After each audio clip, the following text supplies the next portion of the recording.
Ananda semua, tahukah Ananda ada seorang filsuf dari Romawi yang bernama Cicero. Beliau mengatakan bahwa orang yang tidak mengenal sejarah akan tetap menjadi anak kecil. Oleh karena itu, supaya kita bisa menjadi orang yang besar dan membesarkan sebuah bangsa, kita harus tahu dulu apa itu sejarah.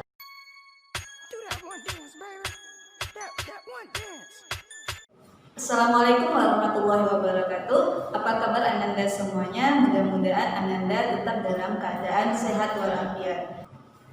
Kali ini kita akan membahas materi kelas 10, yaitu mengenai pengertian sejarah dan ruang lingkup sejarah, di mana dalam pembahasan ini ada beberapa submaterinya. Yang pertama adalah pengertian sejarah, yang kedua adalah ciri utama sejarah, dan yang ketiga adalah fungsi sejarah, dan yang keempat adalah ruang lingkup sejarah.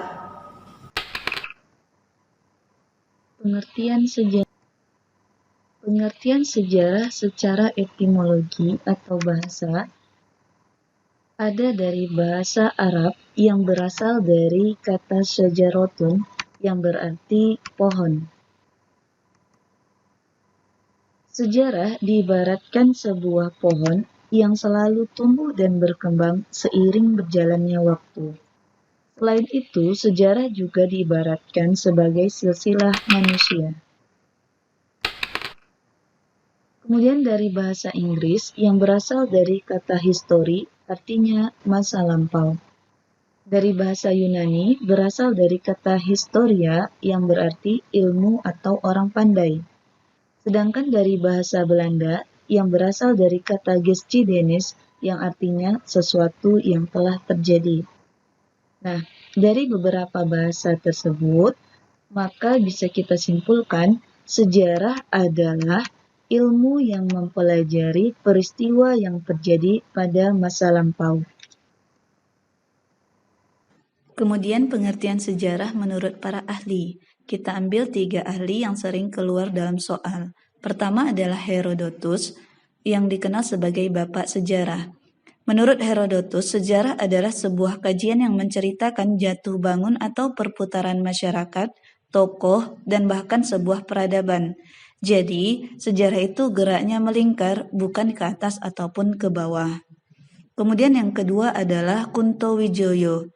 Menurut Kunto Wijoyo, sejarah merupakan penyuguhan fakta secara diakronis, ideografis, unik, dan empiris. Sedangkan yang ketiga, menurut Muhammad Yamin, sejarah merupakan suatu ilmu pengetahuan yang disusun atas hasil penyelidikan beberapa peristiwa yang dibuktikan dengan kenyataan. Nah, di sini poin utamanya masih dalam kategori fakta atau benar-benar terjadi. Materi ketiga adalah ciri-ciri utama sejarah. Ada 3 ciri utama sejarah. Yang pertama adalah unik. Artinya, peristiwa itu hanya terjadi satu kali. Yang kedua, abadi, di mana peristiwa itu tetap dikenang sepanjang masa atau tidak berubah. Dan yang ketiga adalah penting. Peristiwa dikatakan penting jika bisa menentukan kehidupan orang banyak. Jadi, suatu peristiwa bisa dikatakan sejarah apabila terdapat 3 unsur ini. Kita ambil contohnya, peristiwa sejarah proklamasi kemerdekaan Indonesia. Kenapa peristiwa ini dikatakan sejarah? Karena ada unsur unik, yaitu hanya terjadi satu kali pada tanggal 17 Agustus 1945.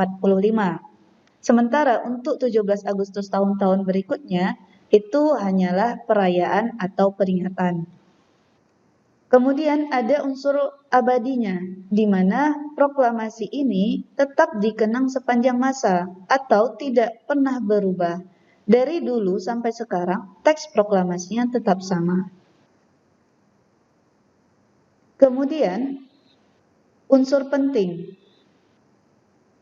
di mana proklamasi kemerdekaan Indonesia ini menentukan kehidupan orang banyak. Perubahan masa dari masa penjajahan ke masa kemerdekaan. Materi selanjutnya adalah fungsi sejarah.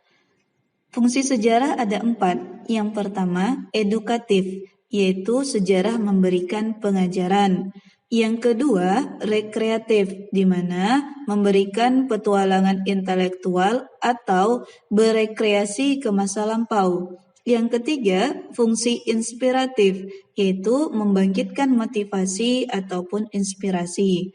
Yang keempat adalah fungsi instruktif, di mana sejarah digunakan sebagai alat bantu pembelajaran. Materi yang terakhir adalah ruang lingkup sejarah. 1. Sejarah sebagai peristiwa. Hal ini berkaitan dengan fakta, sehingga sifatnya adalah objektif, atau data yang diperoleh itu sesuai dengan apa adanya. Yang kedua adalah sejarah sebagai kisah, yang berupa narasi dan merupakan hasil penafsiran dari si penulis, sehingga bersifat subjektif. Yang ketiga adalah sejarah sebagai seni. Dikatakan sebagai seni karena ada unsur intuisi, imajinasi, emosi, dan gaya bahasa. Dan yang terakhir adalah sejarah sebagai ilmu. Di sini merupakan pembuktian melalui metode penelitian. Bagaimana Ananda? Apakah Ananda sudah mengerti pembahasan kita hari ini? Kalau Ananda ada pertanyaan, silahkan komen di bawah ini. Terima kasih sebelumnya. Assalamualaikum warahmatullahi wabarakatuh.